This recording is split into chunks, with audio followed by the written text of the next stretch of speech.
Good evening, ladies and gentlemen. It is football season's eve here. Happy Labor Day to you all. Labor Day should really be considered like the eve of football season, if we're being honest. The colors of the leaves in the trees are changing. The ice cream trucks will be slowly going away. Everything will be pumpkin flavored in some way, shape, or form in the coming weeks. And before we know it, the pigskin will be tossed on the gridiron. And all the other buzzwords I can use to describe the fact that the 2025 NFL season is soon to be upon us. And of course, you're here because you want to listen to what your favorite NFL podcast has to say in the games that we have to pick for week one of the season. Welcome, ladies and gentlemen, to your favorite NFL podcast, the Sports Agents of Chaos. A long-winded introduction, per usual, by myself, 1/3 of the troublesome triumvirate that we have here, this truculent trio here in our humble abode on the Sports Agents of Chaos podcast YouTube channel. Of course, on the bottom row with me, the Games Master himself, as we have some nice retro music they were playing. The Games Master's giving us some hits, I think. Justin's I told you. Justin, got the draft going, man. Oh, yes, that is true, ladies and gentlemen. Justin is going to also be doing a live fantasy draft here, so we might actually get little tidbits of fantasy football knowledge here. You know, three very relatively successful fantasy participants on this program. I won a championship in fantasy last year. I defeated a corrupt commissioner to capture my championship, so there was that.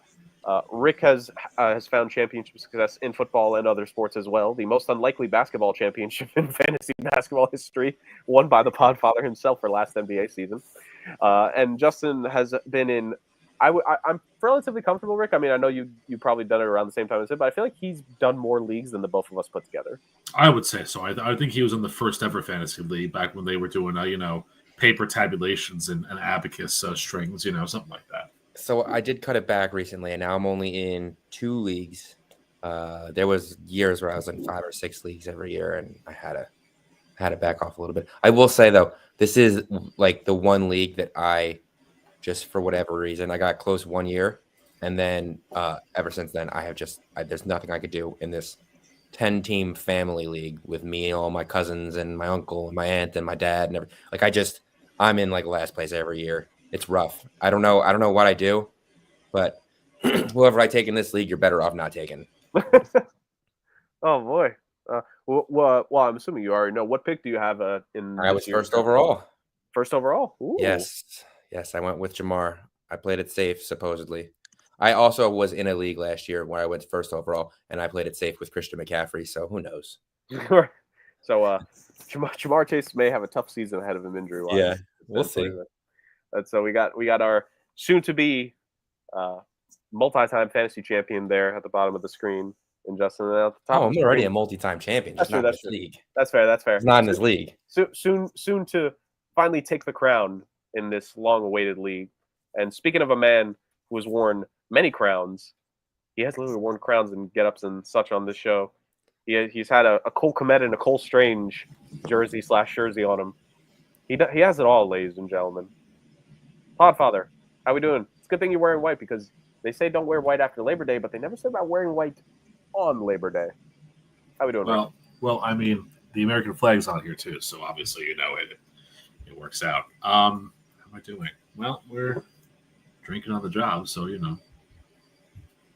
That absolutely makes it perfect here to start the program, because of course, as we all know, the 2025 NFL season kicks off, which means it's time for the return of the hashtag SAOC Pick Challenge, the long-awaited return of this, the fourth running of the SAOC Pick Challenge here.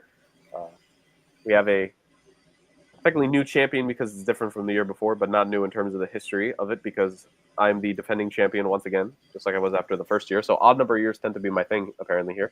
The Podfather lost the crown in year 3. Yeah, the Podfather lost the crown on year 3. He's finished 3rd place once again.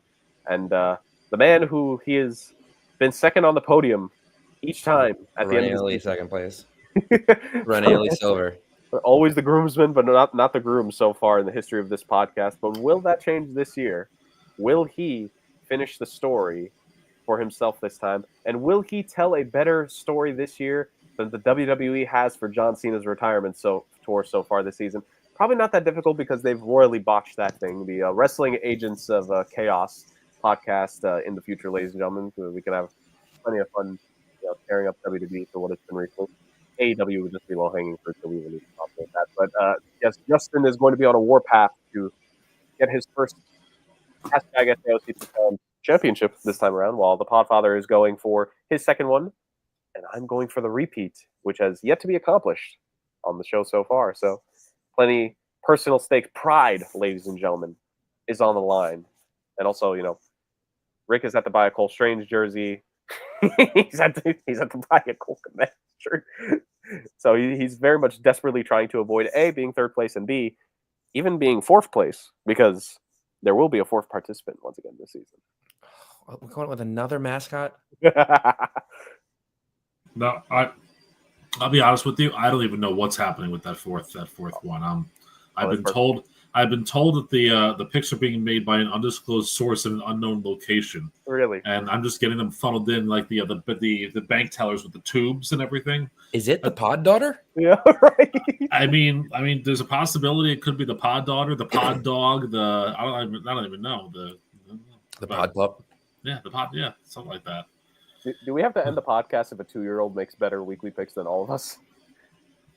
Yeah, probably. Well, to be fair, we've noticed lately that because Rick really tries to sabotage the mascot when he does it. So if he's trying, if it's the daughter, he's gonna really try to make her look good, and then we never know what's gonna happen there. That's true. Yeah, that's very true. So chaos is in the name. Rick don't pick chalk. Yeah, that's true. No, no chalk, no rock, no Jayhawk.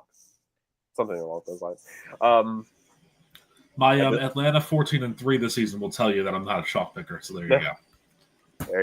There you go. So there's chaos in the name for a reason. We will get to the pick challenge much later on in the episode. A big trade happened last week, by the way. We're going to get to that here in mere moments and discuss that. But before we get to that, of course, we need to have a little bit of fun. It's fun football, and chaos is the tagline of the program. So to get us going here, Rick, we're going to send it right back to you. We brought back one of the games last week. We're going to bring back another one of our fun segments here. We're going to ease the people in onto the return of the show here as we're going. So why not ease them in with just a fun, lighthearted thing? It's the Podfather's dad joke of the week, ladies and gentlemen. Not just because he's called the Podfather. He is also he's a two-time father, one to a fur baby and one to an actual human one. So, he's got the most experience with the dad jokes here. So, Podfather, take it away. I was caught between two of these, and so I kind of had to play in my head, heads or tails, what am I going to do here? And the coin landed on tails, so maybe you'll get the one that was heads in a later edition. But as you guys know, obviously this summer we were kind of, off on our own, doing our own thing. We didn't really have a whole lot of the shows that we had. 2 weeks in a row, I actually went to a couple lake houses. One, my family's personal one, and the next weekend we were up in Lake George. A very interesting thing happened, though. Both times when I was driving with the car, I had a stall out in my car between the lake house and a certain convenience store, really. A Hallmark store, actually, basically. And you could say that both times I was stuck between a dock and a card place.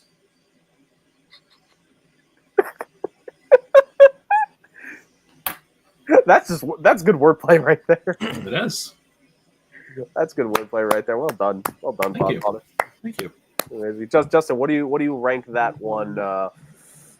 What's 5 out of 5 dad mugs? 0 being no, or 5 being top tier. What do you rate that out of 5? It's at least a 4.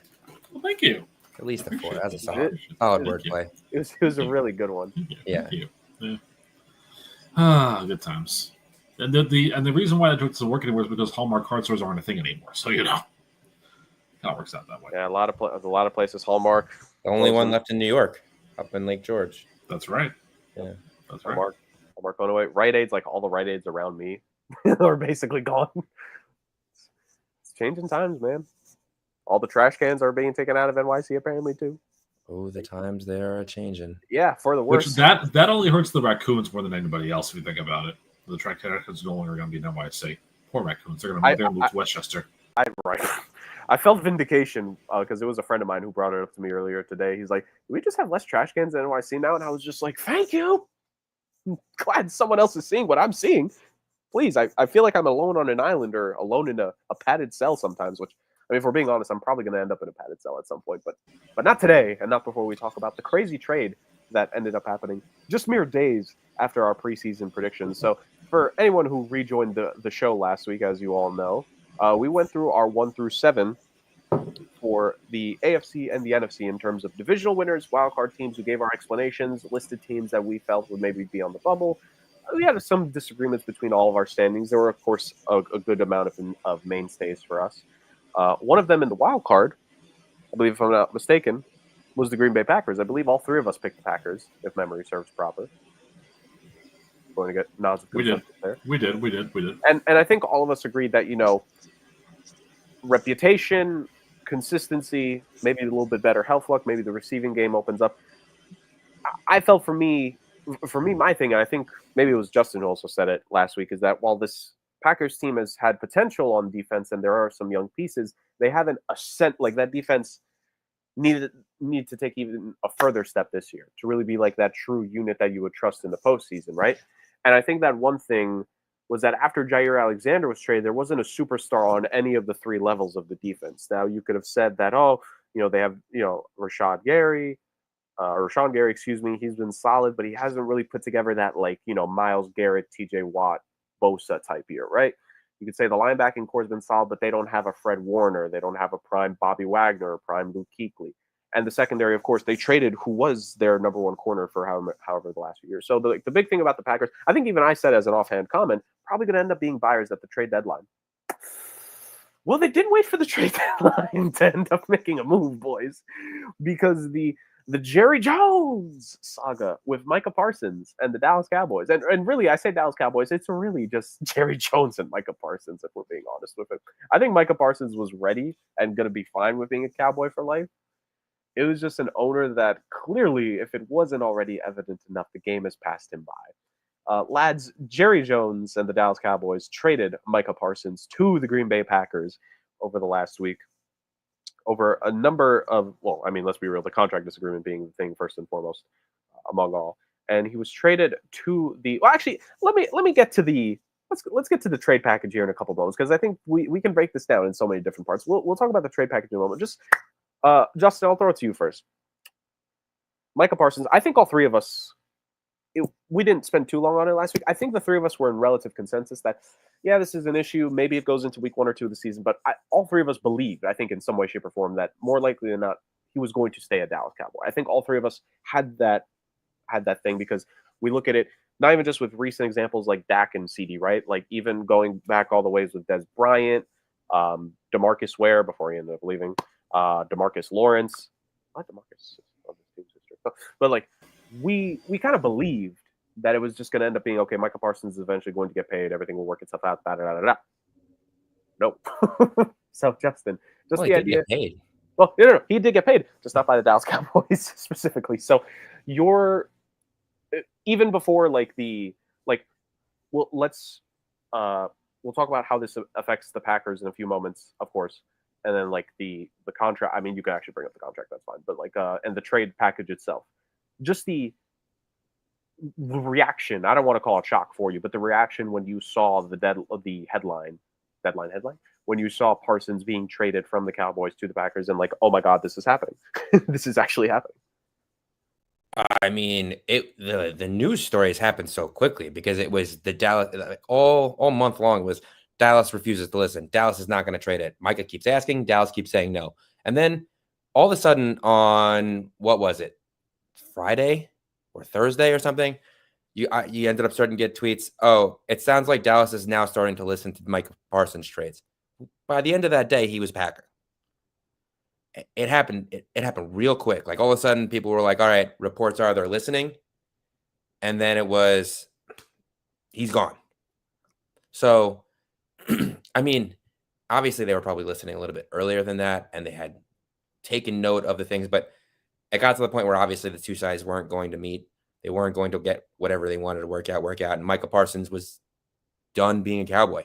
Just didn't want to be there anymore. And I think that's really what it came down to. I think that the total money ends up being $2.5 million a year different after the income tax in Wisconsin versus the no income tax in Dallas, I think the real difference came out to about $2.5 million. So not a huge difference in numbers, but he's still the highest paid non-quarterback now. He's the highest paid linebacker / defensive end. And he's going to a very good team that is going to be very nasty up front right now.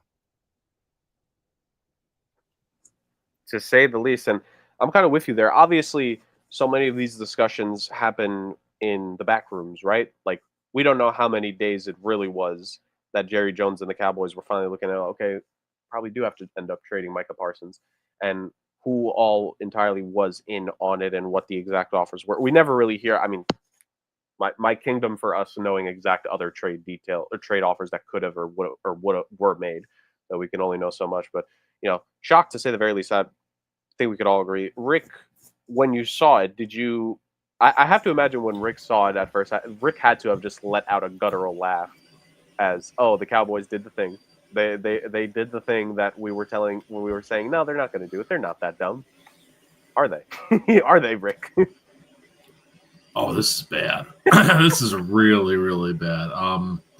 Yeah, I mean, listen, I let out the guttural laugh on our show when we did the new coach hires, and I got to Dallas and Brian Schottenheimer because, good Lord, that was a terrible hire. Why? Why is the real question here?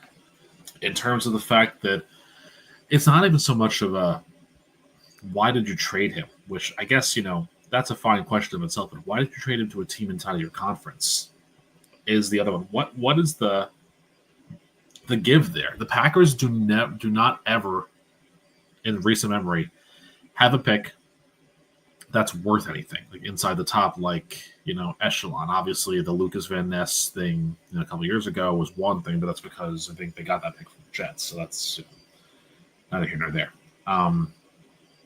So you get those 2 first-round picks, and you get a D tackle who you don't really need, even though Macy Smith hasn't been ideal.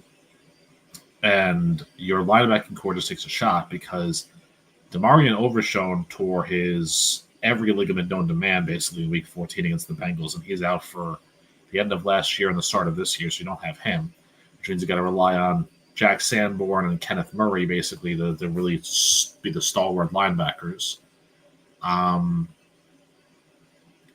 Yeah, it's beyond stupid is what it is for the Dallas Cowboys. It's take the on the field stuff away for a second, because while I knock on Micah Parsons being in the consistent Defensive Player of the Year voting, talk about the leadership that's gone now from this Cowboys team. It's brutal. They lost their core defensive player, their leader, and this marks, gentlemen, the first year since 2020 that the Cowboys do not have Parsons, Lawrence, and Martin on their team. You want to talk about changing of the guard in one fell swoop? Martin retired. Lawrence, I think, on Seattle on a free agent deal. And Parsons has gone to Green Bay. So 4-12-1 ain't looking so bad of a pick from yours truly over here, especially too when you consider that the leading rusher from last year's Cowboys team that's still on the team is Prescott, who had 54 yards rushing. Second only to Hunter Lepke, who had 38, the fullback from North Dakota State. So it's not looking good. Not looking good at all for them. We do love a good fullback, to say the very least. But no, I don't disagree with anything either of you two have said. Like, I was listening because I've listened, my NBA and NFL podcasts and just content consumption really went up in the back half here of the summer. And the big thing with this Parsons thing and just, listening and of course prepping as we were awaiting to make our return and just thinking about it, it's I could not see Parsons being traded. I could not see him not having a star on his helmet for a bit. And whether it was just the fact of what he is as a personality, even just as a player, right? We talk about a guy, he's made the Pro Bowl every single year he's been in the league so far. He's had double-digit sacks every single season in the league so far. 3 All-Pro teams. The only reason he didn't make one last year was because he ended up missing the 4 games, which, by the way, he got 12 sacks in 13 games last year. So a full season from him would have probably warranted yet another All-Pro selection, all things considered. This has been, as you say, Rick, I'm kind of with you. I'm with you on the extent of it sometimes feels slightly forced to always have Micah in the defensive player of the year conversations. But then when you really look at it, it's like, no, there's also reason. This is actually legitimately one of the 5 best defensive players in the league consistently. And people hold him out because the stats are no longer there, because Yeah. teams scheme against him. Yeah, He's on one side of the field, they go the other way. So it's hard to quantify what he's doing. That doesn't necessarily mean he's not one of the top defensive players in the league, and the reason why their defense is good when their defense is good. Agreed. So, like, to have a guy like this that you would think of anybody that, like, as you say right there, Justin, you would think of anybody that would know that better than the rest of us. It would be the guys in the building. And I'm almost willing to bet Stephen Jones, probably any assistants that are there, pro scouts. I'm sure there are a lot of people. Schottenheimer probably really loved Micah Parsons. But just about the one guy who maybe he doesn't necessarily hate Micah. We know he doesn't like his agent, to say the very least. We know this man apparently doesn't like negotiating with agents, and it's clear why. This all boils down to Jerry Jones. And as I said leading into this, him just not understanding the scope of the modern NFL. And while I think we could have probably said this for years now, this is the straw that breaks the camel's back of, oh, Cowboys are really screwed here, huh? to say the very least. So as it was with you three, shock, couldn't believe it. It's like, and then like you said, Rick, it being the Green Bay Packers, the team that for decades, it feels like, it's not even just years, decades, has never pulled the trigger on what you could perceive as the final big move that they would have needed, right? The team that for essentially 20 years never drafted a wide receiver in the first round. The team that has always just relied on the small moves, nothing too big, like a small move at the deadline here, a little tweak, an undrafted free agent or late round pick that emerges here. Like, this has never been the team. It's been a while since this team has made that superstar kind of acquisition. Like, develop, with the quarterbacks, some individual players. It's been a while since they've traded for a legitimate player of this caliber at the peak of his powers. Like, the last big acquisition I could think of anywhere near this probably would have been the Charles Woodson acquisition all those years ago. And I say all those years ago because that was a long time ago, to say the least. So, shock on both ends that you could perceive it as. But, of course, it's the shock for 2 reasons. Shock of, if you're a Green Bay Packers fan, you have every right to believe that your team is about to make a serious run at things if healthy this season. And if you're a Dallas Cowboys fan, if you are still recovering from that trade, I don't blame you. First off, anyone who's both a Cowboys and a Mavericks fan is just in shambles this season. Yeah. And unlike what happened with the Mavericks, you're not getting a Cooper Flag in that locker room anytime soon, or even a Cooper Flag potential player. And I will say this now, I'm going to stamp my claim to it here on September 1st, 2025. If the Packers don't win their division or win the Super Bowl this year, book it. Matt LaFleur is finally fired. You're trying to get rid of this guy for years. So if they make the Super Bowl, but they lose. If they lose it, like, come on. Like, what are you doing? I don't know if they're going to fire a guy for making the Super Bowl, but, to each their own. Yeah, I don't think LaFleur is all that bad. I think he's proven many people wrong. He knows what he did. He knows what he did to me. Rick just really wants to finally hit it, so he's going to call it every single year. And when LaFleur does finally get fired, Rick will be like, "I've been telling you for years," ignoring the fact that for a lot of those years wouldn't have made any sense. But regardless, let's move on to the contract that you guys mentioned. Very good point that Justin brought up. The contract, 4 years, $188 million deal, a large amount of it guaranteed as well. The highest paid non-quarterback in NFL history until 1 or 2 deals next year, and then 1 or 2 the year after that. But Micah Parsons gets to wear that crown at least for 7, 8, 9 months, something along those lines. He gets to be referred to as that. This is the case with the market. When you don't pay a guy early enough, you gotta really pay for him, and that's kind of what ended up happening with Parsons, the Cowboys, and the negotiations, and the trade itself. Well, let's tackle this aspect of it, boys. So, rare is it that in the peak of his powers, defensive front 7 player like this gets traded. Guys be traded later in their careers. Reclamation projects happen. Like, we've seen it, but a guy like this, the best comparison I was hearing, of course, as you two probably have heard, both at the time and here in the days after, was the Khalil Mack trade, right? Somewhat similar situation. The Raiders never really got to the postseason that consistently like the Cowboys have with Micah Parsons.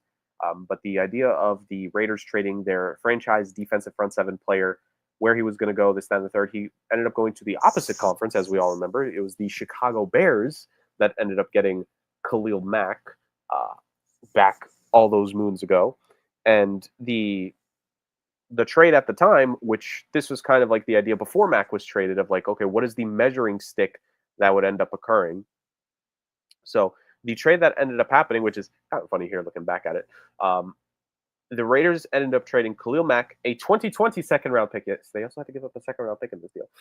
The 2020 second-round pick and a conditional fifth-round pick in 2020 that ended up becoming a seventh-round pick was sent to the Chicago Bears in exchange for, it was the 2019 and 2020 first-round picks in each year, so 2 first-round picks, a 2019 sixth-round pick, and a 2020 third-round pick.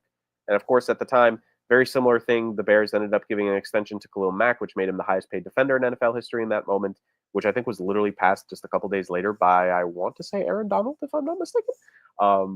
And very similar thing here now.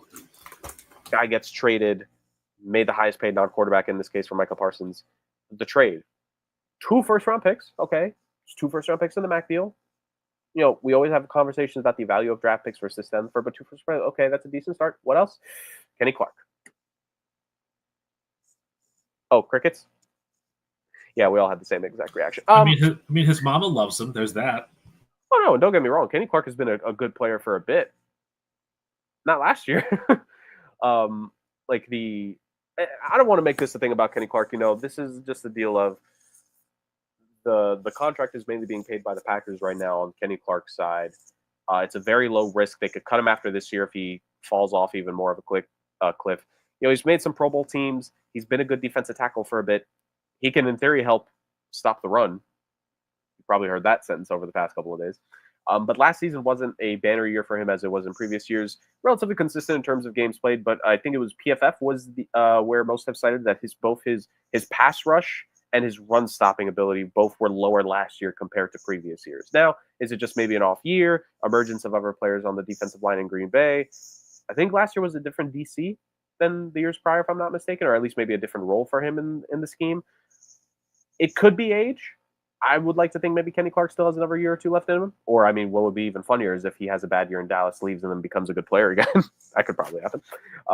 But 2 first-round picks and an aging defensive tackle, not necessarily the kind of deal that you would expect for it. Once again, 26-year-old superstar defensive player of the year candidate year in and year out who is probably going to be good, A, for the rest of this current contract, and B, probably for one more deal after this current contract, more likely than not. Because Micah Parsons just feels like he can play another 8 to 9 years at a high level in this league, to say the very least, which I'm not saying is happening with every player, obviously not the case, but for a player of his stature and caliber, we're slowly starting to see certain guys be able to pull it off going into their mid-30s and playing at a still pretty high level. So, potential. So there's that. Either of you could tackle this one first. The Cowboys only getting 2 first-round picks and Kenny Clark back. Dan Orlovsky and others of the like have called this the worst trade that the Cowboys have made. A lot of people making jokes that they were trying to recreate the Herschel Walker deal. Said they completely forgot about that, how to do that from that deal because they did not get nearly enough back.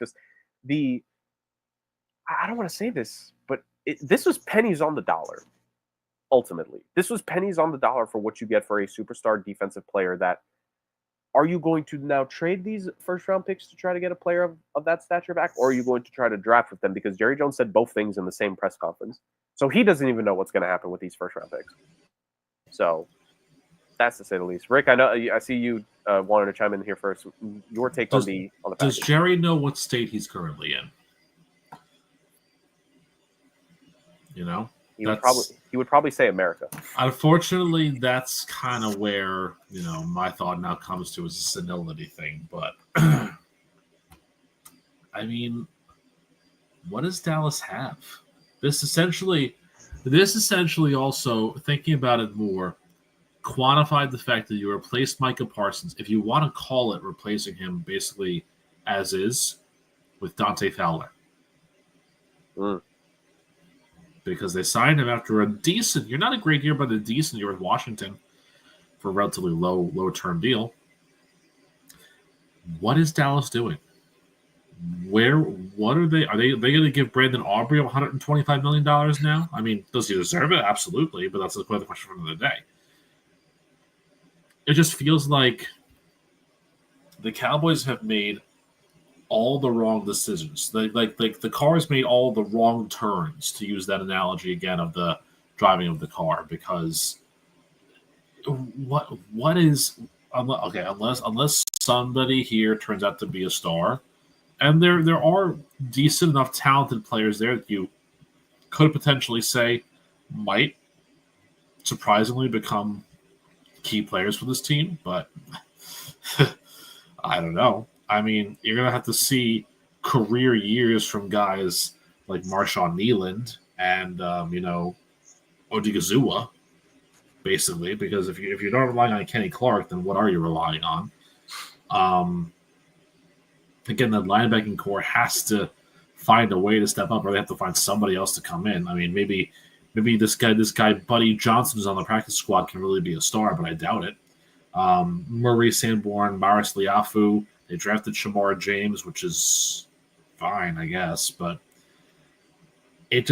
you don't know how bare the cupboard is until you remove that first box of cereal that's blocking everything, and then you look behind it, and there's nothing there. Except there's an Indian for some reason, because it's 1993 and we're watching the Indian in the cupboard all over again. Great movie, by the way. But that's oof. If I'm Schottenheimer, like, I'm sorry. I mean, I know that I rag on him so much, but if I'm Schottenheimer, I would resign right now, because basically you're screwed, man. Because think about it too. There's barely any strong weapons on offense, and you know that immediately when the Cowboys start a downturn, that CD is going to ask for a trade. You know it. They, like I said, they got an aging Miles Sanders and a less than stellar Javonte Williams to be their horses in the backfield. It's only a matter of time before Joe Milton takes over as the quarterback for this team for a couple of starts. I personally guarantee that it's going to happen, because Kevontae Turpin's going to line up at center again for some reason, and he's going to get trucked, and then Prescott will get destroyed. It's just, what is there to believe in if you're Dallas? There's no silver lining for the silver and blue. There's no silver lining at all for them. Hey, Jonathan Mingo and George Pickens breakout seasons incoming, if that's any indication. Jonathan Mingo's still in the IR, though. Yeah. Well, there's hope, I think. Yeah, okay. Yeah. No, so it's like, it's why I bring up, like, even just ignoring the offense, right? Like, let's push the offense to the side. We do that all the time. You trade away Micah Parsons here. Like, now you need to hope the likes of Sam Williams and Marshawn Kneeland can step up. Like you said, Rick, Dante Fowler, second stint with the Cowboys, by the way, so he's a return to the team. You picked up, former high overall draft pick Solomon Thomas, like we said, Mozzie Smith, who decent, not high expectations necessarily, but hopes coming out of the draft. Need to see something out of him this year, really, like a breakout caliber year. We in years past, we talk about breakout candidates like per team around the league. You're going to need like 4 breakout candidates just on the defensive side alone, because then even in the linebacking core, like you were mentioning here, because this is the thing, Micah Parsons helps on both ends, right? He drops back into coverage, and he also really helps when it comes to getting to the quarterback. His run stopping apparently not good enough, so you ironically trade him for a defensive tackle that graded out worse than him on the run stopping last year. Because this is the funny thing, in terms of like DTs and edge rushers, like in where they ranked, Parsons was ahead of where Clark was for the edge rushers and the DT. So it's like, this is just a comedy of errors when it comes to this deal ultimately. And you look at this linebacking core: Jack Sanborn, Damon Clark, Kenneth Murray Jr., former Charger. There's a reason there's former there. The Chargers clearly didn't see it as worth it to keep him. Like, it's just one of those things where... Neither did the Titans, apparently. And if the Titans don't want to keep you right now, that's not a ringing endorsement, to say the very least. Like, the secondary is really the highlight of this team, you could say. Like, they have Kyer Elam. Oh, that's a recognizable name. Malik Hooker and Donovan Wilson as safeties. Trayvon Diggs and Daron Bland as corners. Who Daron Bland, I might as well just mention now very briefly here. But he ended up getting extended with some of that non-Micah Parsons money. He got a 4-year, $92 million extension, $50 million guaranteed, $23 million annual average. That makes him the 6th highest paid corner in the league. So you learn your lesson to sign a guy early for when it comes to Daron Bland in case he comes back for a breakout year, because he had an injury-riddled season last year. I think season cut short, if I'm not mistaken. So they're paying him in hopes that he returns to at least a Pro Bowl, All-Pro caliber corner. In that aspect of things, like,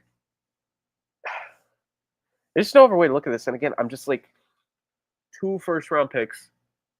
No disrespect to Kenny Clark, but 2 first-round picks is essentially all you got for this. Because again, Kenny Clark, with the way the contract is going to be handled and paid out, you could cut him after this year, and it's not going to do anything.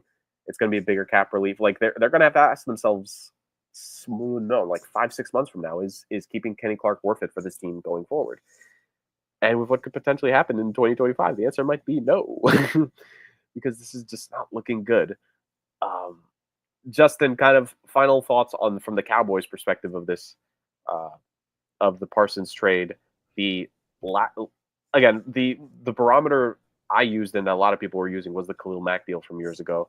Just like the seeming lack of asset management, you could call it, of the Cowboys, how little they got back for Parsons, and how, like we pointed out, you really start to look at this roster. It's not looking good without that Defensive Player of the Year candidate. Yeah, I mean, they were a very hit or miss defense last year. It was a home run ball or nothing. The secondary is okay. I mean, it's a bit of an overpay, but you always got to overpay your corners to stay.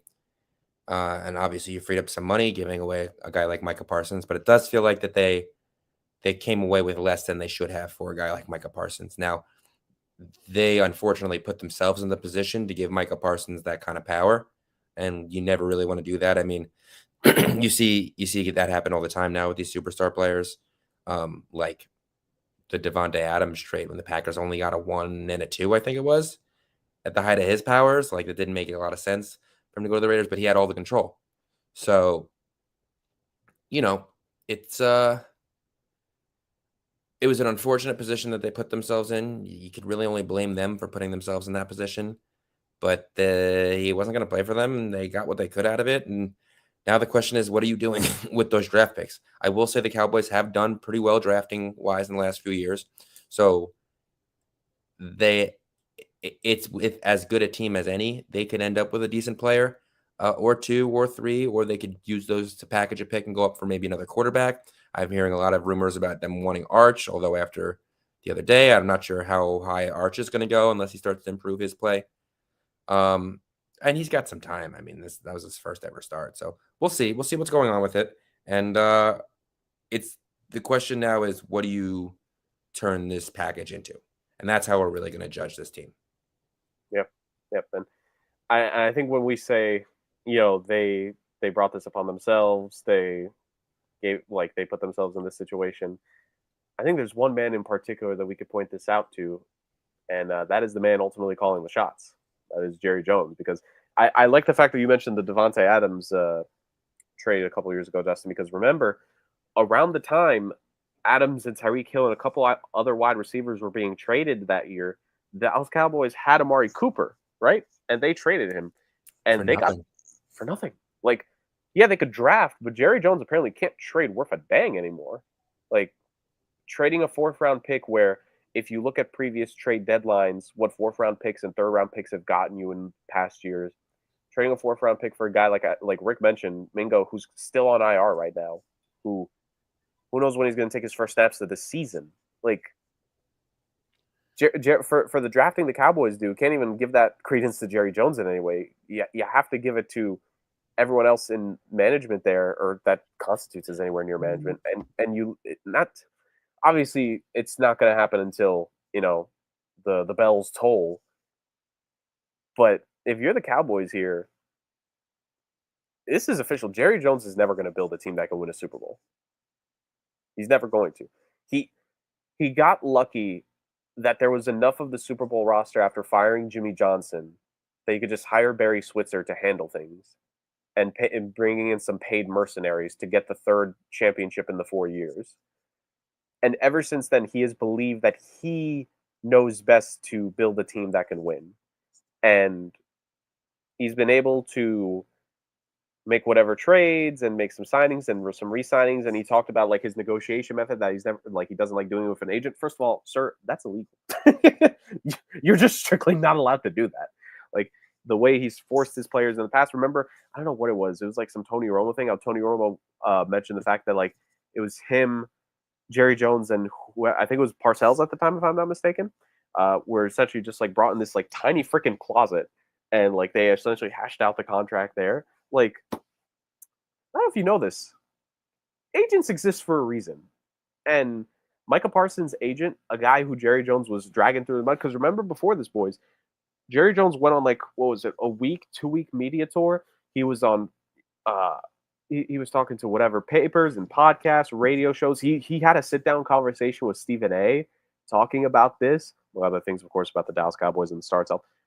But essentially, like trying to put everything on his end to make himself look right, and everyone, maybe not everyone, a lot of people saw through that, and it's just one of those things that the old Southern charm, that old bluegrass tongue, it's not gonna get you what you think it will anymore.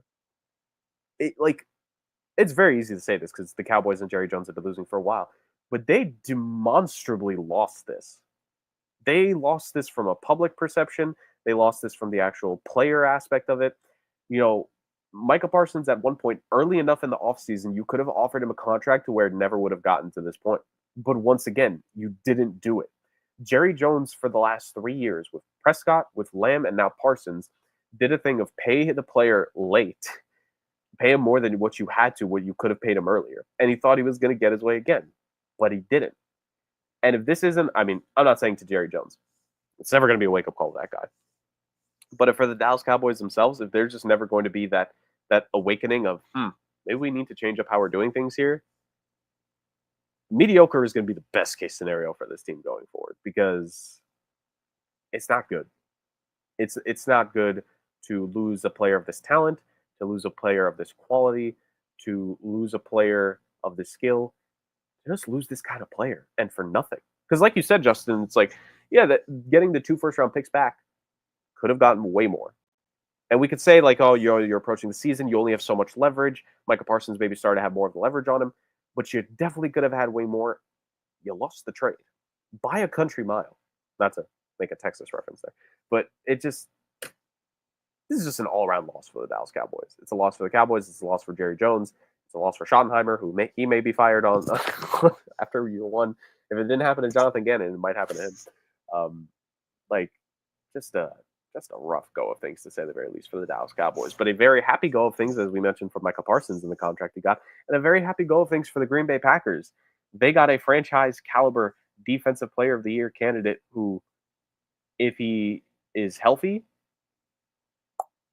that defense is going to be pretty good. I mean, Rick's already ready to fire the head coach if they don't succeed enough this year, so we know where that stands. But I think, to say the very least here, boys, like let's I've saved this part for last for a reason.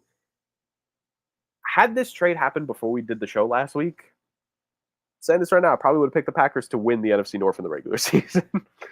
Let's talk about this again. Either of you jump in on this first before we move on to giving our superb owl predictions for this upcoming postseason, since we didn't get to last week. But what this trade, how this changes things for the Packers defense, and how this shifts the balance of power to an NFC. And does the team at the top, do the defending champs wearing the crown, do they need to start sweating a little bit here, boys, when they see what a team in Wisconsin is starting to build up here? It's pretty obvious, isn't it? I mean, if you're the Detroit Lions, we talked about it a little bit last week when we were talking about, picking them to win the NFC North, and probably before this trade had them maybe going to a Super Bowl and contending for one potentially. But that window was closing. Well, Green Bay is asserting itself right back in the mix to slam it shut potentially. And we'll see. I mean, week 1 is going to be Lions-Packers, right? So there's your litmus test. to see just how Micah Parsons gels with the Green Bay defense, with the Devontae Wyatts of the world, and with the rest of their crew, the Rashawn Garys, and whether or not that will stop the Lions' two-headed running attack of Jahmyr Gibbs and David Montgomery. We'll see. If I'm Detroit, my more focus is on upping my game and on not committing the same faults that I did last year that lost me the divisional round against the Washington Commanders. And if I'm Dan Campbell, I'm targeting a lot of knees for eating and everything else that he said he was doing last time. Look, for Green Bay, it's interesting. I think for Green Bay, this does something similar for them that historians of the game might remember happening a while back. And I'm going to preface this by saying that I'm doing research right now on this as we speak. But I will say that there was, at one point in the mid to late 80s and early 90s, a star defensive end who was on an NFC East team that then, after his time with that team ended, was unceremoniously released from his squad and then got signed by the Green Bay Packers. And it was around that time that they became a legitimate Super Bowl contender for years to come. And that would be the late, great Reggie White. There's your ballpark comparison right there of what this could be. If Micah Parsons does half of the stuff that Reggie White did when he was a Packer, because keep in mind that from 93 to 1999, he had 68 and a half sacks. And they won a Super Bowl with him. He had the game-winning sack in that Super Bowl win. So there's your precedent right there. If he's half of what Reggie White was, half of it, the Packers are going to be legit contenders for the Super Bowl for years to come. And I think that's going to make you excited if you're guys like Tom Grossi or any other Green Bay Packers fan that we see on these social webs. So that's what I think about that. Has a team ever had back-to-back-to-back Super Bowl champion quarterbacks? Because really, there's only been 3 quarterbacks over the past 30 years that have been legitimate starters for the Packers. Went from Brett Favre to Aaron Rodgers to Jordan Love. And, I mean, as much as people want to complain about the Packers and the way they've done things, and, they're not consistently the team, but pretty consistently, they're a contender in this league. I mean, as long as I can remember. There were some years where they had some rough times. I think Rodgers missed the playoffs a couple times. I think Favre missed the playoffs once or twice. But realistically, they have always been a team that is maybe a guy away, if not that team. So this is obviously a Super Bowl winning move. Like we've said the past 2 years, this is a team you don't want to play in the playoffs already. We'll see if Micah Parsons brings a championship mentality or more of a Dallas playoff mentality. We'll see. Things are a little different in the playoffs in Dallas over the last 25 years, having won, I think, one playoff game in that time span. So, but yeah, you're absolutely right. That's immediately who I thought of, Rick, was Reggie White. That's the first thing I thought of. It is. It's super similar. And if he can be any semblance of what Reggie White was for that team, this team can go win a Super Bowl. What were the 2 things that we said that they missed last year? They missed a really true heart of the defense player, and they missed a number 1 receiver. And they drafted Matthew Golden, who everyone here thinks is going to be, everyone and their grandmother thinks is going to be an excellent player in this league. And they went out and they got Micah Parsons for seemingly very little.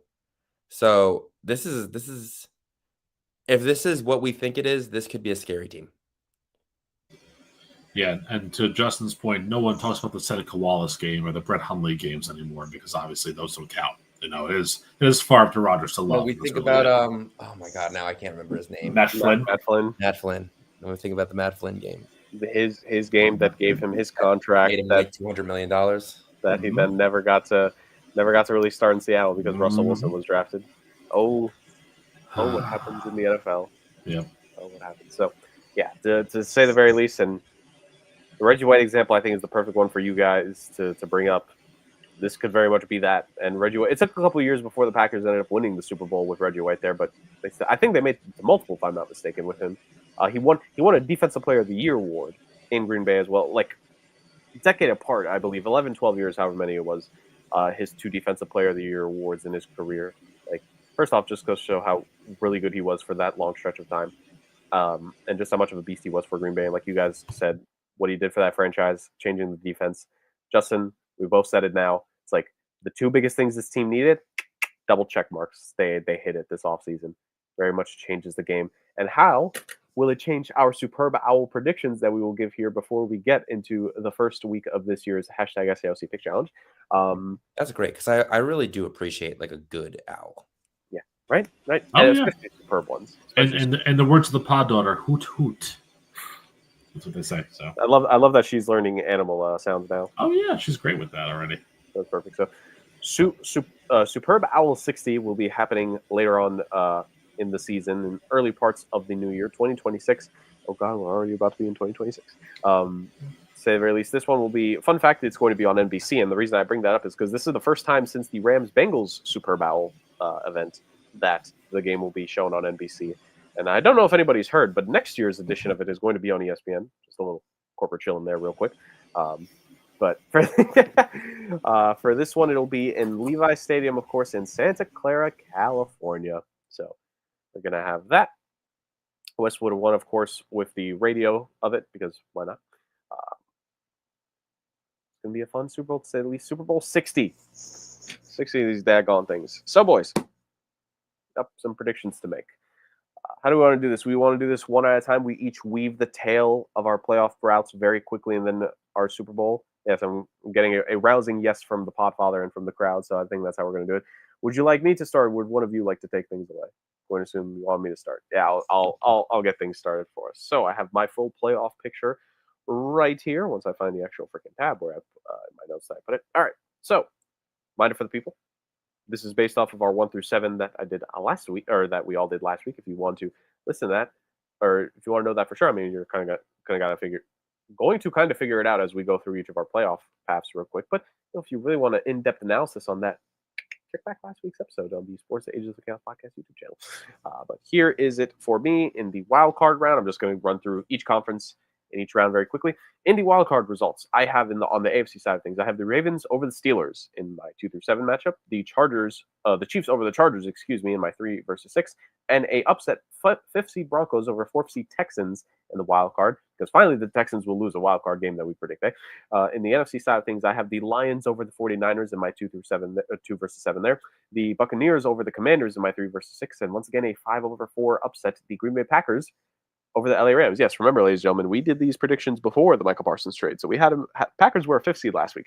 I don't know if they're going to remain a 5th seed, but we have to stay true to what our predictions were a week ago, because we are men of honor, I think. On the divisional round side of things, AFC, I have the Bills over the Broncos, once again for the 2nd year in a row, and I have one of the playoff demons being slayed. I have the Baltimore Ravens taking out the Kansas City Chiefs in Baltimore in the divisional round. So the Chiefs will not make it to an AFC championship game, according to my predictions, for the first time in the Patrick Mahomes era. On the NFC side of things, I have the Lions over the Buccaneers, the matchup that we thought we were going to get. The rematch of a matchup we got 2 years ago, so now it's going to be a rematch this year, and we thought it was going to rematch last year. There's a joke in there somewhere, but the Lions are going to beat the Bucs this time, make it to the NFC championship game. But they're not going to face the Philadelphia Eagles. Because I got the Green Bay Packers overcoming the Eagles in the divisional round, upsetting them in Philly, in Lincoln Financial, to make it to the NFC title game. Conference championship games, I have the Baltimore Ravens defeating the Buffalo Bills. And I have the Detroit Lions just barely surviving a matchup with the Green Bay Packers. And in Superb Owl 60, premiering on NBC, and streaming on Peacock, of course, I have the Baltimore Ravens defeating the Detroit Lions by a final score of 31-21, with Derrick Henry winning the Super Bowl MVP. And a fun little note, or 2 fun little notes that I added for myself in like just extra things that'll happen, because the Ravens, they'll probably somehow do a magical playoff run. Lamar Jackson will only throw one interception throughout the postseason, and Mark Andrews will catch a game-winning touchdown against the Buffalo Bills. Boom. There's my full playoff predictions and Super Bowl predictions based off of the standings last week. Once again, check back on that episode if you want a full breakdown and analyses for that as it was our return to this. Gentlemen, I cede the floor to both of you. Who would like to take it first? I can go. Staring Yeah. contest. Somebody blink. All right. So I just have to remember my specific order of things. I forget. Did I have the Giants make it or no? I think we all had them missing. Yeah, Wait, we I'm all missing, and I had Seattle as my 7th seed, right? I believe Yeah. so, yes. Playing against the Eagles. Mm. So I will pick the Philadelphia Eagles on that one. Then I had my 6th seed was the San Francisco 49ers due to an easy schedule. And they are playing against the... Who was it? Was it the Bucks? No, it had to be against the Rams. I think I had the Rams Yeah. as my 3 so. seed. And I'm going to take the Rams there. And then that would mean that it was the Bucks against the Packers, who I will not go chalk there. That one is obviously going to be the Packers, although that might be chalk when that line comes out. Then I got a nice divisional matchup.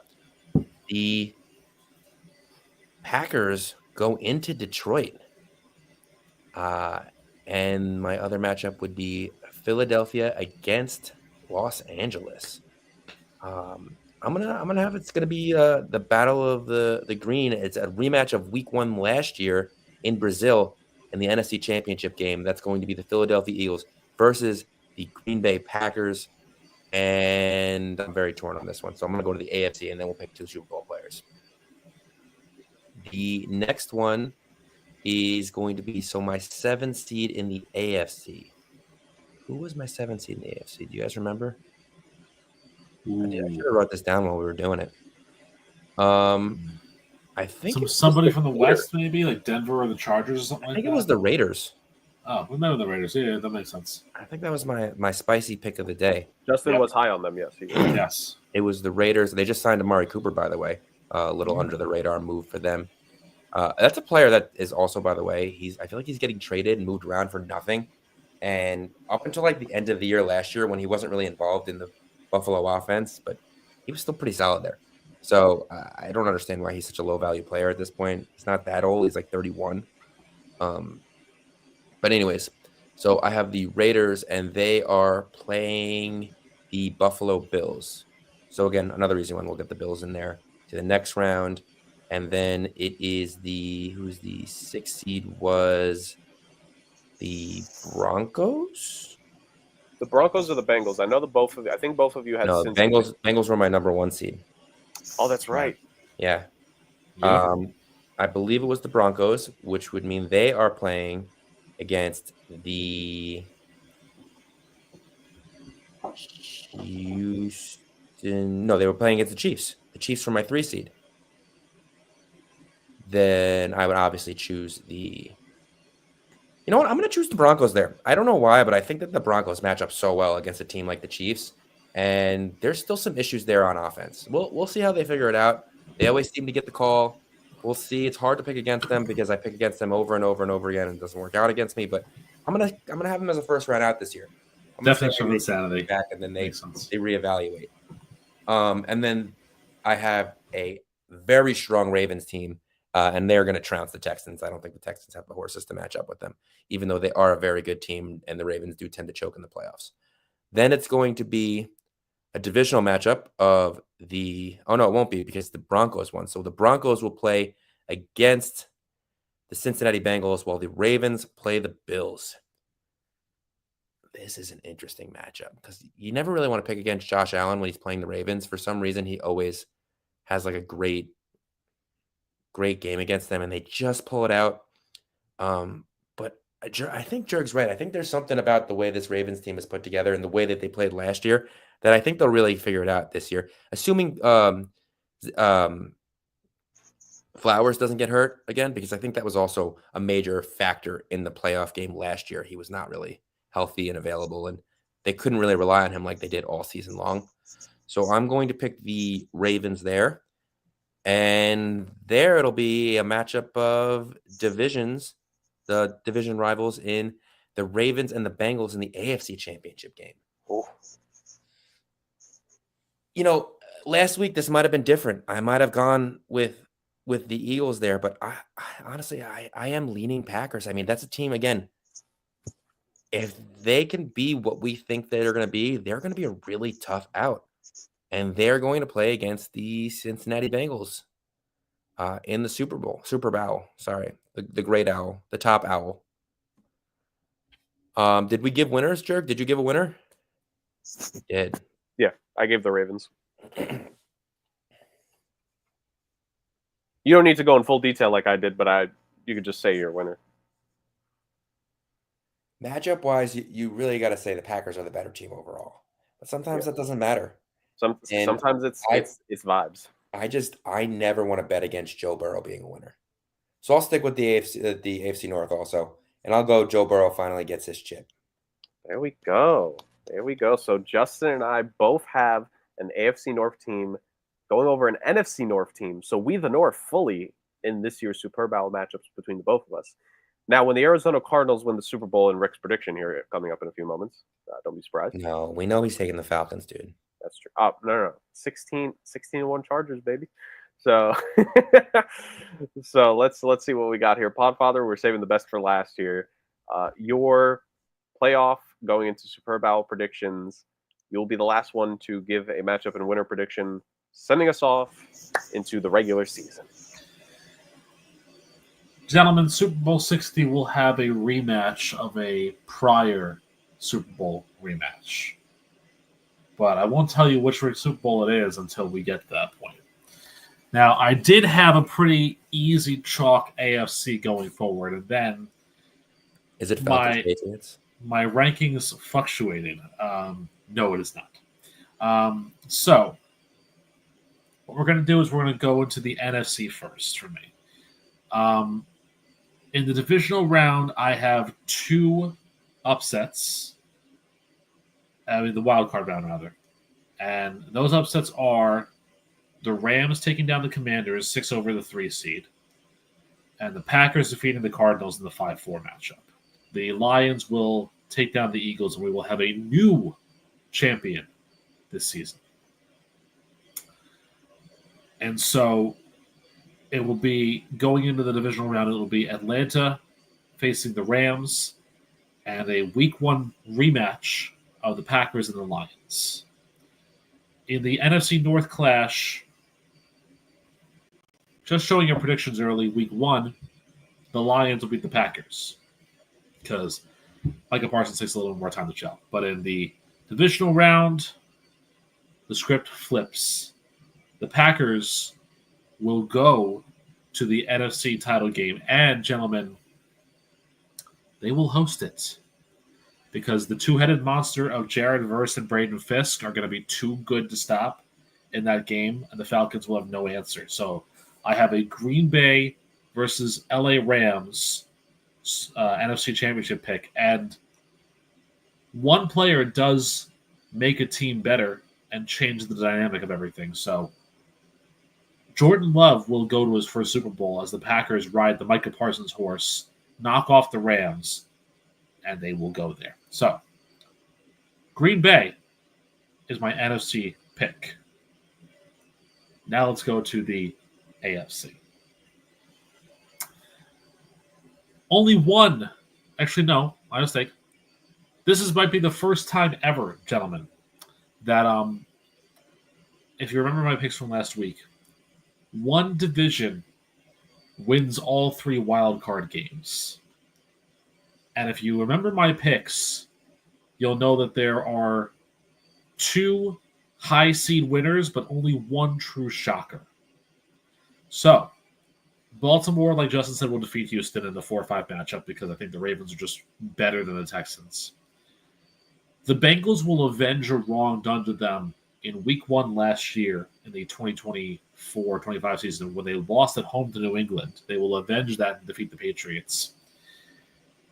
And then we're going to have some magic happen in the 2-7 matchup, boys, when Aaron Rodgers, Alex Highsmith, TJ Watt, and the Steelers send Travis Kelce to an early retirement to be the chambermaid of Taylor Swift's new album, when Pittsburgh knocks off Kansas City to go to Buffalo. So you'll have Pittsburgh, Buffalo, and Cincinnati, Baltimore. And then Aaron Rodgers, that sneaky, dastardly villain, is going to show why love doesn't conquer all once again when he defeats Haley Steinfeld's husband and knocks off Buffalo to advance to the AFC title game, where he will face Joe Cool and the Cincinnati Bengals. I see where this is going. Because I do agree with Justin. It's time for Joe Burrow to get some more recognition here. So it will be Cincinnati and Pittsburgh in the AFC title game. And I can't pick against friend of the show, Mike Tomlin. I mean, come on. So give me the Steelers and the Packers, a 2009 rematch, except that Aaron Rodgers is on the losing side, because Green Bay will defeat Pittsburgh once again. Micah Parsons wins Super Bowl MVP. The Pack get their title. Matt LaFleur saves his job for one more season. Green Bay, the 5 seed, over Pittsburgh, the 7 seed. And, yeah, lots of fun there. I mean, he delivered. He delivered, did he not? I feel like this is not the first time you've picked the Steelers to be in the Super Bowl, though. Since we've done this. Year 1 was Packers-Raiders, was the Devontae game. Okay. And then year 2 was, I believe, Lions-Jets. Yep. With the Aaron Rodgers gets hurt in the Super Bowl and Zach Wilson delivers the Super Bowl championship. Oh, yeah. Yeah. I remember that.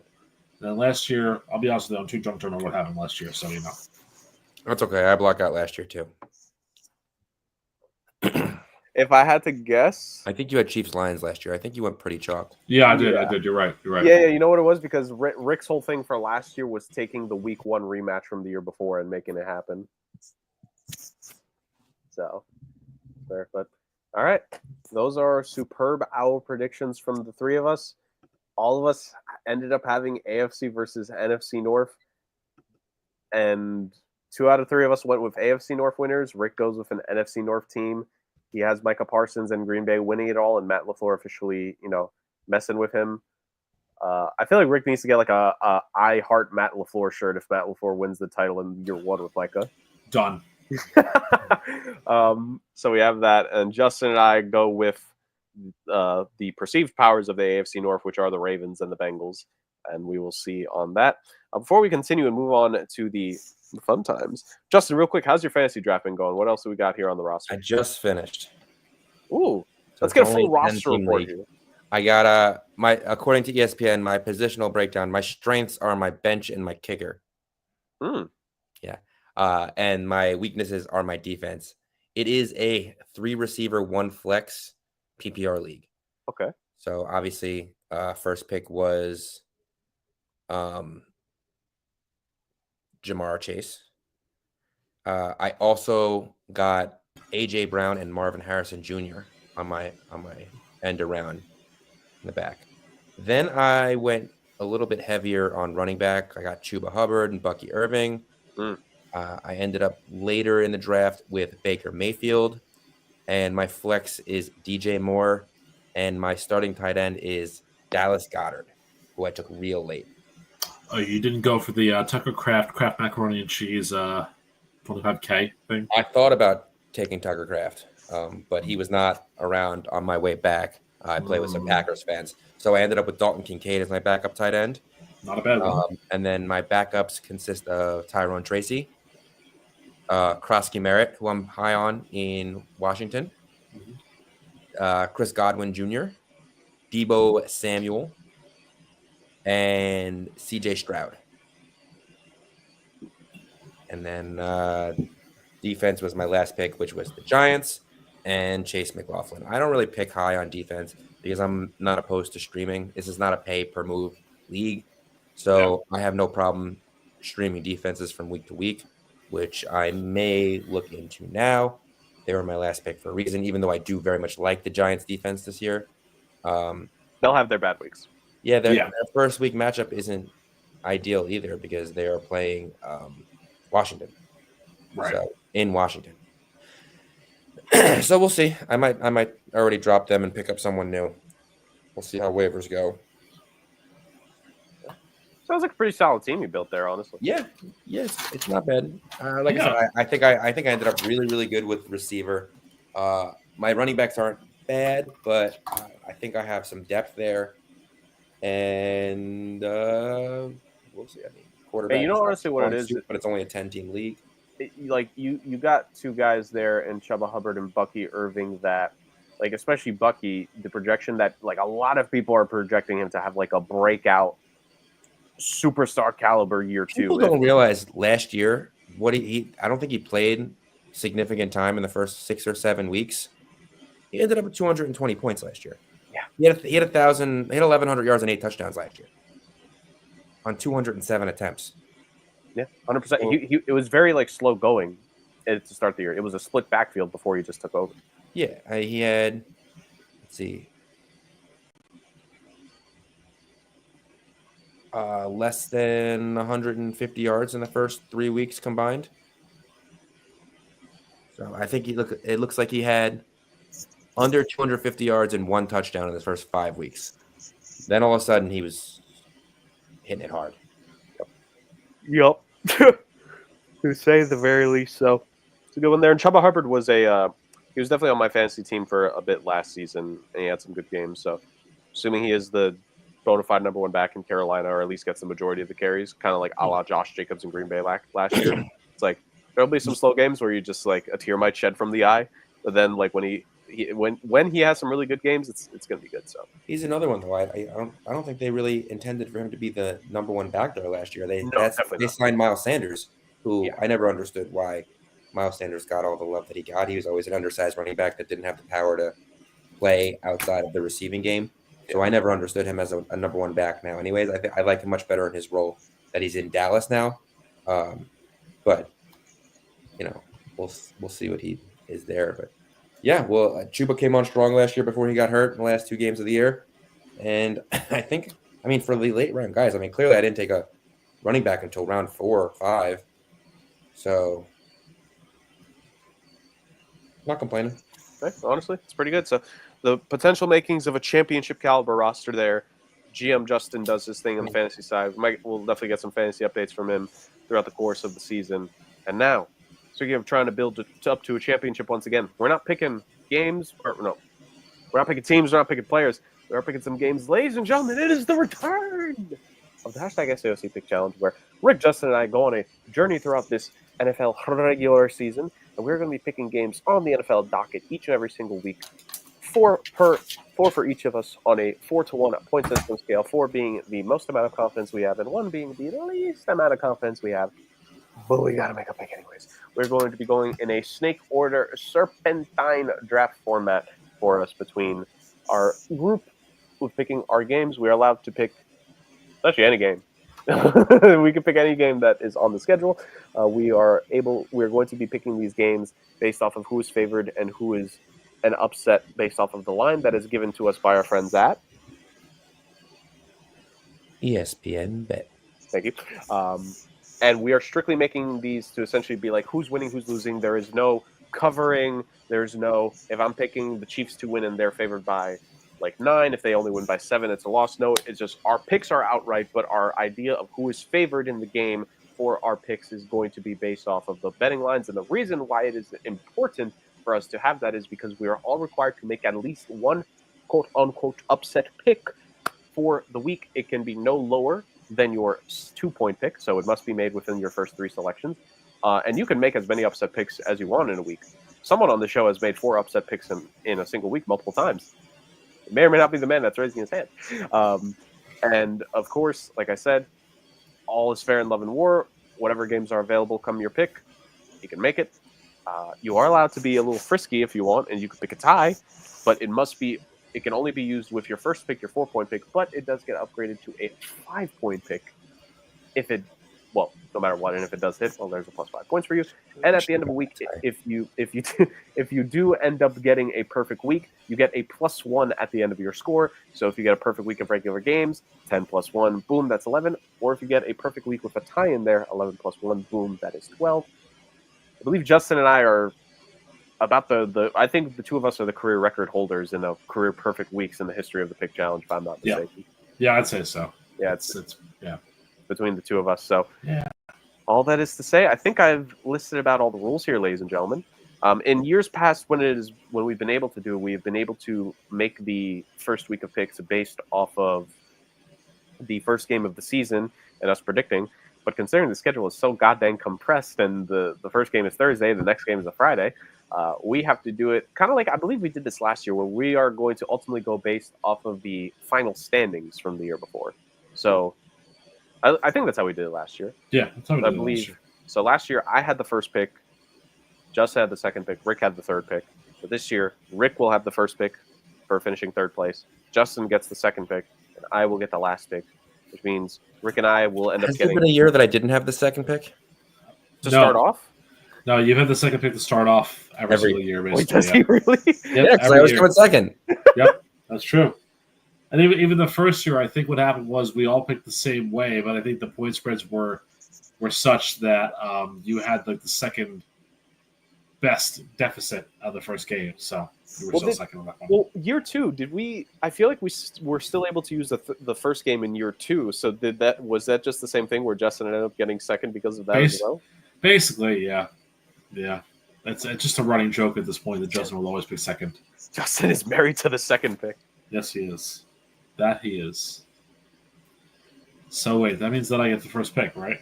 That means you get the first pick. You know what's funny about it too? I actually did some math too while I was waiting for us to come back here.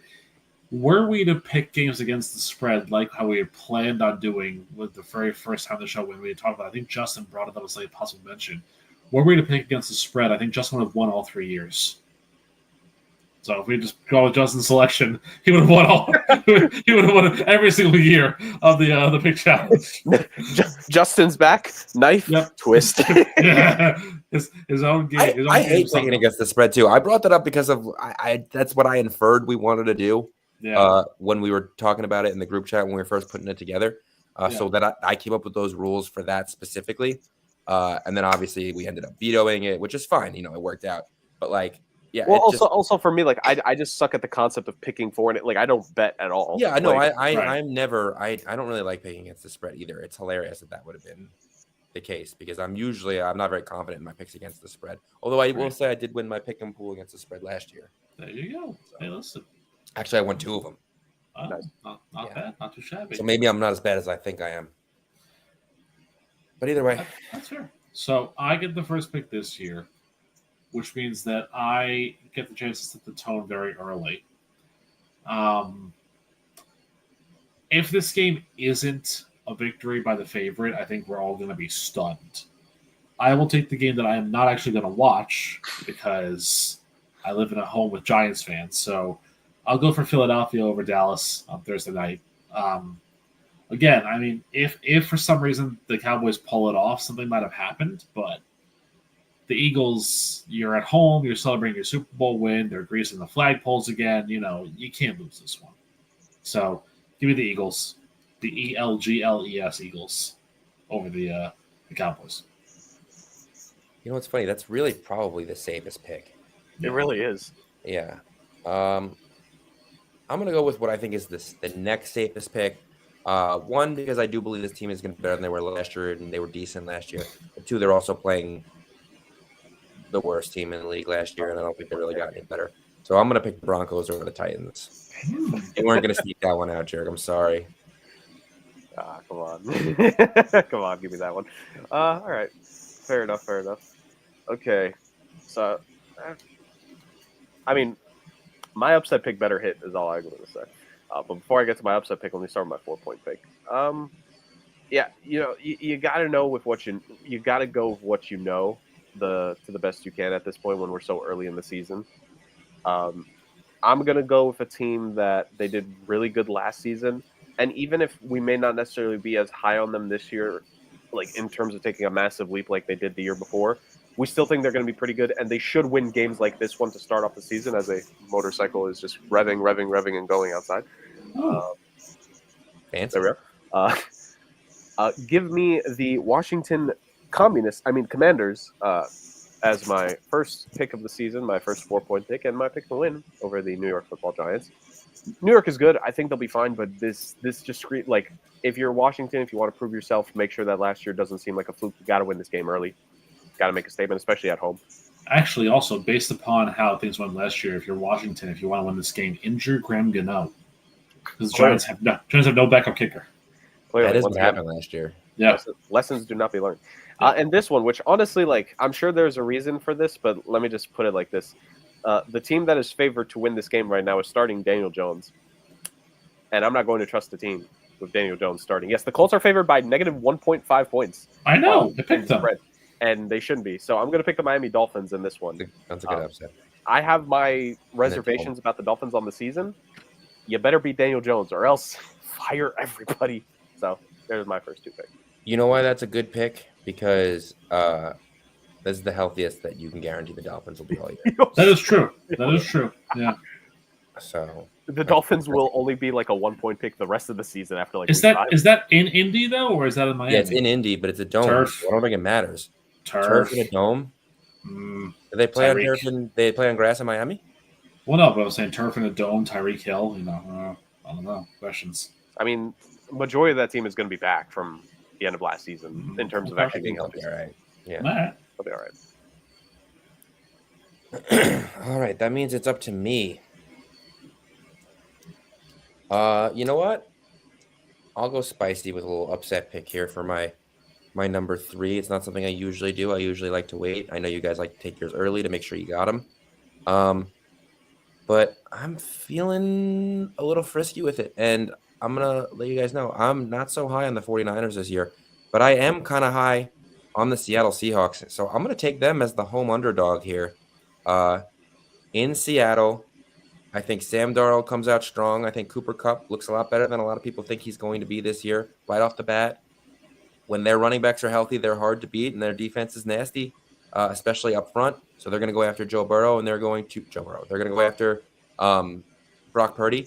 And I got Joe Burrow on the brain. After you made the orange under thing, Jurg, I'm like, no. But I think they're going to get after Brock Purdy early. They're going to make the running game beat them because there's no. Or they're going to make the passing game beat them rather, not the running game.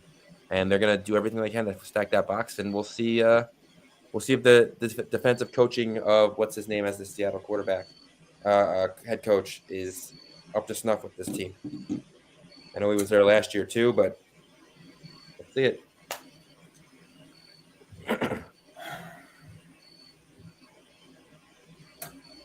I'm gonna stick with all of us have the 3-point upset pick this year in the first week. Just because Why? I think You it's can easily make it 2. You don't have to go back. I could. No one's gonna sneak in. Why? This is always what happens when you were like deep down, or like you could take it later. I could take it later. I'm trying to help you, man. But I mean, I have both here and there. But I mean, it's just good for ratings and good for the buyer. Yeah. So there's an interesting game on the docket with an interesting favorite, and yeah, I'm not buying it. The guy has never started a game in the NFL, and yet 1.5-point favorite.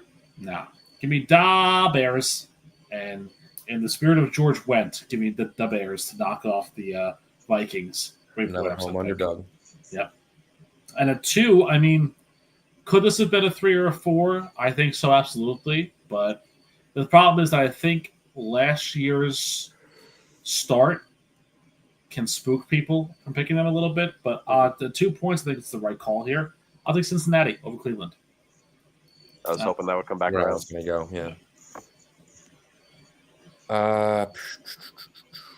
Okay, let's see. It sucks because now I have all upset picks, I think, except for one.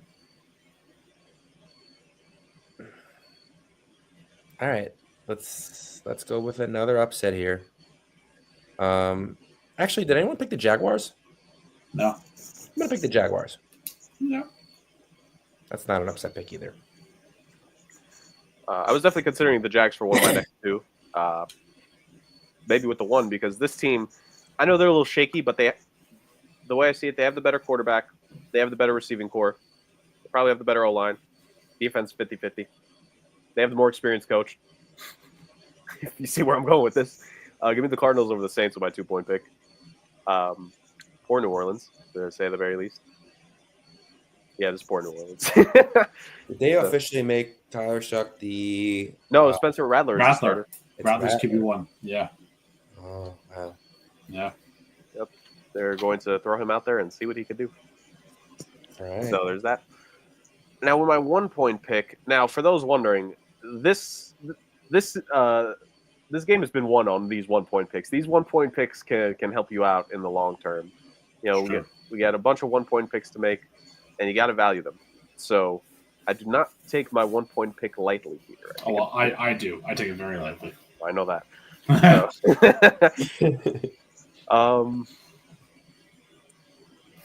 A good amount of games that I would have preferred to take have been taken. This team, they're going on the road. They're going against a team that I wanted to have a lot of faith in coming into the season, but I started to fall out of it. I believe in them. I had them winning a playoff game, if I'm not mistaken, in my predictions. So I gotta stick with them. Give me my 1-point pick. Give me the Tampa Bay Buccaneers to round out my selection. So I'm leaning very heavy with the NFC this week on that. So 2-point pick is the Cardinals. 1-point pick is the Buccaneers for me.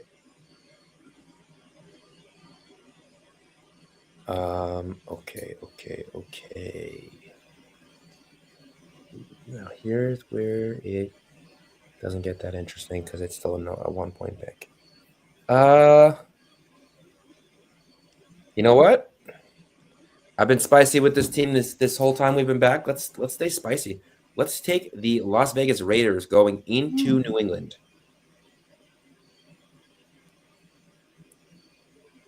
Because heck 'em, that's why. I mean, you know, on both sides there, I think you have both teams with new head coaches. You got Ashton Genty looking to make a mark immediately. Brock Bowers, one of the best tight ends in the game already. I'm gonna take that Raiders defense and Geno Smith over Drake May, who again 2nd-year quarterback, not a rookie, but they're gonna send Crosby after him. They're gonna take a decent stab at them defensively. They have the weapons on offense now for the Raiders, and I think they're a better coach team. I do believe in Pete Carroll, so we'll see.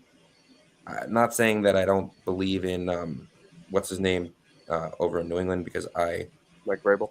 Yeah, I was very upset when New England signed him. I did not want them to sign him because I do believe he's a very good head coach. But we'll see. I don't blame you. I think the Raiders could become a very trendy pick here to start the season. They have a chance to start hot. Podfather, the last pick of the first week is up to you. I'm here. Don't you worry, I'm here. Let's go to a game I'm also not going to watch for reasons.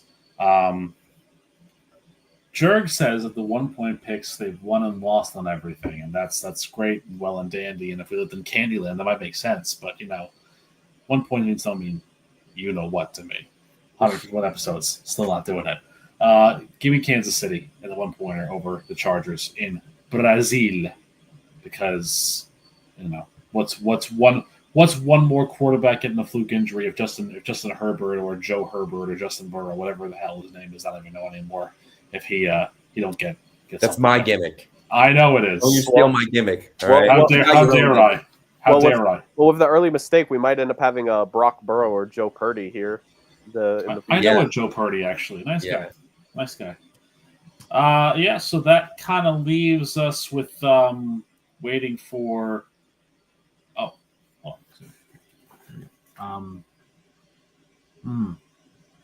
Yeah, I don't know what this message is, boys. I have no idea what this means, but yes, the encryption. Yeah, it's that's what came through here. So the Enigma code. of the Sports Agents of Chaos podcast. And it might truly be the pod daughter at this point. Who knows? I mean, she is supposed to be asleep, but true story. She does speak to ghosts, so we're in trouble over here in this house. This house is very haunted. So the picker that shall not be named, the anonymous SAOC general manager, if you will, has chosen, and I quote, Green Bay at 4 over Detroit, Buffalo at 3 over Baltimore, the upset selection of the Jets over Pittsburgh at 2, and the Rams over the Texans at 1. It's a good amount of picks there. So to recap for the folks at home who are playing along with their fantasy boards on how we're picking, first of all, don't. And secondly... First of all, why are you making one? Exactly. The defending champion, the two-time champion, the defending champion, the Connecticut Blue Blood, Jurgen Hurst Helmsley over there, goes with Washington at 4, Miami at 3, Arizona at 2, and Tampa Bay at 1. Miami is the 3-point upset selection. Then you have the plucky underdog who can only win the title on the back of somebody else's blood, Justin Mysterio Zucker, going with the Denver Broncos at 4, the upset pick of the Seattle Seahawks at 3, the Jacksonville Jaguars at 2, and the Las Vegas Raiders at 1. So incidentally, if you think about it, if you put Seattle back in the 1990s, Justin will pick 3 teams from the AFC West to win, because back then they were a part of that. And then there's me. I guess the fabulous freebird that I am, the way that I made my picks here. Philadelphia at 4, the upset of Chicago at 3, Cincinnati at 2, and Kansas City at 1, which means that if picks go my way, gentlemen, then by Saturday I will be up 5-0 on the rest of you. So, but we'll see what happens. Or being deathly afraid of being halfway to an 0-4 week. Well, again, if Philadelphia loses on Thursday, then I quit the show. I'm confident in picks this week. I feel like this is a very tough week 1. This is a tough one because there's a lot of interdivisional matchups that are kind of surprising that they're this early on. So, but this is how we start things off. So we'll see what happens. We shall see. And if I'm going to steal gimmicks, I'm going to steal Jurg's to say the very least, because gimmick infringement. Gimmick infringement indeed. So there are all of our picks. The first #SAOC pick challenge of the season has come and gone. The long road to the new champion of this season for both the NFL and for us has begun. And to finish off the affair, ladies and gentlemen, we've had the fun, we've had the football, we've dipped into the chaos. Let's finish this bad boy off the way we only know how to. Podfather, you know how this goes. You got people to rant. Let's have a nice podium to finish off the day. Incidentally, by the way, the Rams have just put out a notice that they do expect that even though Matthew Stafford has an aggravated disc in his back, notice how I enunciated that properly, that he will be starting on Sunday versus the Texans, which I'm not quite sure if we were surprised by that, but neither here nor there. I don't think we were surprised he's making it to week 1. I think we want to see how deep into the season he's going to survive. Yes, I agree with that. So the honorable mention will go to, for the entire season, it will go to the Dallas Cowboys on the right podium. I have actually a very good friend of mine who I went to college with, who was a deep Dallas Cowboys homer, and Dallas sports homer in general, who I contacted the other day to kind of see what he was thinking about. And he said to me, in the same week that my son walked for the first time, they traded away Micah Parsons, so I don't really know how to feel at this point. And so I said, stick with Jehovah, you'll do the right thing there. Number 3 on my fantasy podium, Jesus Christ, my rant podium this week, the alcohol's getting at me. I mean, it's happening right now, so it's not going to make the evergreen notion of this, but I have to just talk about the irony and the laughingstock that is the University of North Carolina football team. Because if you look at that score right now, Watching right now. You yeah, can oh smack my god, national oh TV. god, it's hilarious. And the funny part is too that because this is ESPN and because this is the media, they're calling North Carolina Chapel Bill. He's not even going to make it out of one season. It's not Chapel Bill, Chapel Rowan, for crying out loud. Is it rowing the boat out of Chapel Hill to get out of there with your 22-year-old girlfriend, or crying out loud? Oh my god. I think this is the greatest thing ever. Because again, he could have been the Jets head coach, but now he's in North Carolina and he's terrible. So, there you go. How about that? Number 2 on my list, something that kind of irritated me. And if you think about it, that makes sense. But it kind of doesn't in a way. Are you guys aware that water has expiration dates? But it's just the bottle that's the expiring thing, not the water itself. So, executive decision. Can we go back to glass bottles, please? Because I'd probably better for us anyways. Because the plastic bottles are just trash, obviously. But again, it's Best Buy dates, right? Or it's like it doesn't make any sense. My grandmother, God rest her soul, back in 2013, I brought home a 12-pack of this 12-horse ale that was this beer that was in these glass little orb bottles. And I brought it to my dad and said, hey, this is for you, because he loved the bottles and he loved the beer or whatever. And I mean, after not drinking it for about 5 months, the beer kind of turned a little foul and whatnot. And so he had one, and then he realized it was foul, and he, tried to pour it down the drain. And my grandmother said to him, why are you wasting good beer? Give me that. And she proceeded to drink the entire 12-pack. Lived to 98, by the way. So, I mean, she kind of knew what was going on there. So, that's all I got to say. So, water having expiration dates is totally stupid to me. I'm sorry. It makes no sense. It's like saying that Scotch tape has an expiration date. That's stupid. Come on. Be real here. Number 1, we got to talk about it. We've skirted the issue entirely this whole episode. We haven't mentioned one of the big breaking football news stories that came out this week. We stuck with our guns and stuck with the correct, proper things to do. But we got to talk about it here.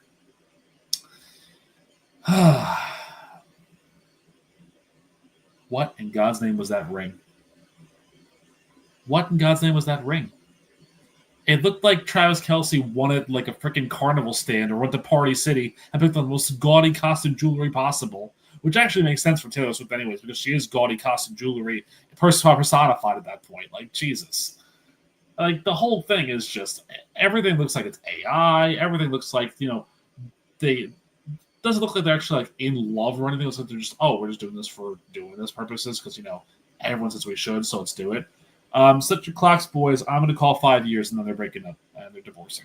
But it's all going to start by that hideous gaudy ring. And as somebody who's purchased a ring in the past, of course, if you mess that up, it sets a bad tone for the entire relationship. And how I mean, again, it's what she likes, so fine. But girl, you gotta get better taste. And Travis, good Lord. I think this is going to start my official trend of Jason was always the better Kelce brother anyways, because it's true. Jason and Kylie have the best relationship, even though they're starting to aggravate me a little bit here and there, but not really. But I showed my wife that ring, and she said, thank God you didn't get me something like that, because I wouldn't have said yes. I was like, I agree. And that's why I didn't get it for you. I got you yours. And you still didn't say yes. You nodded. You didn't actually say yes on the day. Her first words, and I kid you not, after the proposal, were turning to her best friend who had conned her the entire weekend and said, you lying bitch, because I can't say the word on the air. I can spell it, but I can't say it. And then in the car I said, so by the way, just out of curiosity, you did say yes, right? I just want to be clear here that you're not just taking the ring and then leaving. No. Yes. I was like, oh, okay, good, great. Sweat pouring down my the back of my head. She didn't actually say yes, though, did she?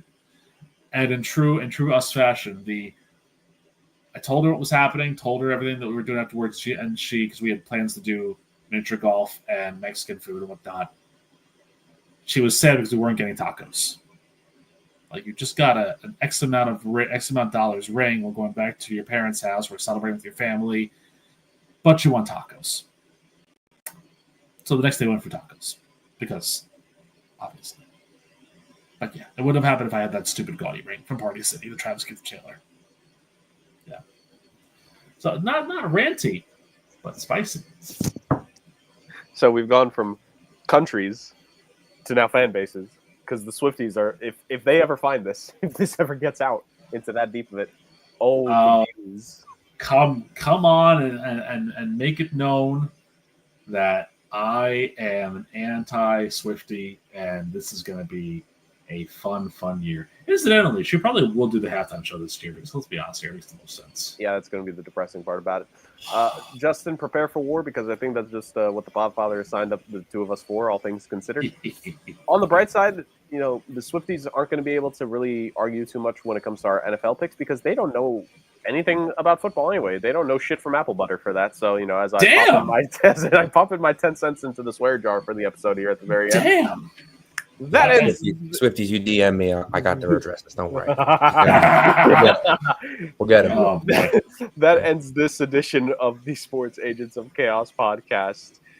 For this one, ladies and gentlemen, the Micah Parsons trade broken down, NFL Super Bowl predictions created and made, NFL hashtag SAOC pick challenge brought back for year 4, and so much more football to be consumed here on the podcast, just like all of you are consuming us through your ears right now and forevermore, at least for the rest of the season and beyond. So thank you so much for joining us for another edition of Fun Football and Chaos. And we will see you guys next time. We will see how week 1 goes. We will see the early signs of the season. Who's going to disappoint us early? Who's going to look like they could be interesting for a few weeks? And who's going to be the long-term successes of the season? We're going to be talking about that for the next couple of weeks. Into a wonderful football season for us all in 2025. And once again, happy Labor Day to all of you who have watched this live. We'll see you guys next time. Cheers all.